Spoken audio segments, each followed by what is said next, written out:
गौतम बुद्ध के जीवन में कई प्रसंग हैं जो आज भी लोगों को मार्गदर्शन की प्रेरणा देते हैं।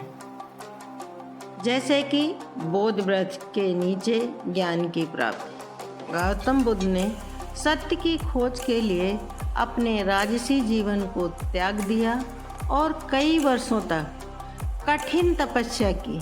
अंततः वह बोध गया में एक पीपल के वृक्ष के नीचे ध्यान में बैठे, जहां उन्होंने ज्ञान की प्राप्ति की।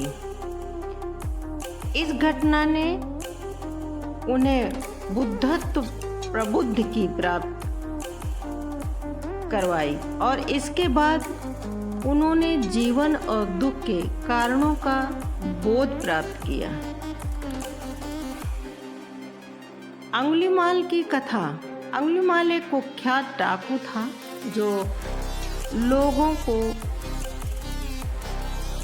उंगलियां काटकर अपनी माला उनकी माला बनाकर पहनता था। गौतम बुद्ध ने उससे मिलने का निर्णय किया। जब अंगुलीमाल ने बुद्ध को रोकने की कोशिश की तो बुद्ध ने उससे कहा, मैं रुक चुका हूँ, अब तुम्हें रुकना होगा।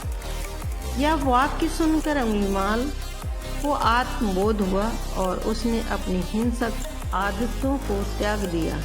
बुद्ध की करुणा और शांति पूर्ण दृष्टिकोण ने उसे एक साधु बना दिया। सुवर्ण बालक की कथा। एक बार एक वृद्ध महिला अपने मृत पुत्र के शव के साथ बुद्ध के पास आई और बोली, मेरा पुत्र मरा नहीं है, उसे पुनर्जीवित कर दो। बुद्ध ने उसे एक ऐसा काम करने को कहा जो उसे समझा दे।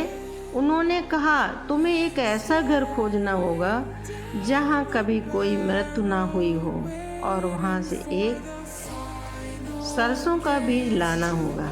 महिला सभी घरों में गई, लेकिन उसे कोई ऐसा घर नहीं मिला जहाँ किसी की मृत्यु ना हुई हो। इस प्रकार से उसे यह बोध हुआ कि मृत्यु जीवन का स्वाभाविक हिस्सा है। शांति और हिंसक का संदेश।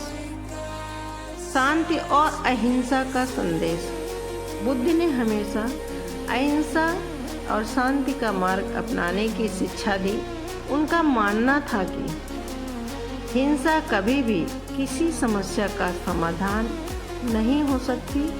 उन्होंने उपदेश दिया कि हर जीवित प्राणी को करुणा और दया से देखना चाहिए और हमें अपने विचारों, शब्दों और कर्मों में शांति का पालन करना चाहिए। अनित्य और दुख के 4 आर्य सत्य। बुद्ध ने 4 आर्य सत्य का उपदेश दिया जो उनके धर्म के मूल सिद्धांत। जीवन में दुख है, दुख का कारण तृष्णा, दुख का अंत संभव है, दुख को समाप्त करने का मार्ग अष्टांगिक मार्ग है। यह प्रेरक प्रसंग हमें जीवन में शांति, करुणा और धैर्य का महत्व सिखाते हैं।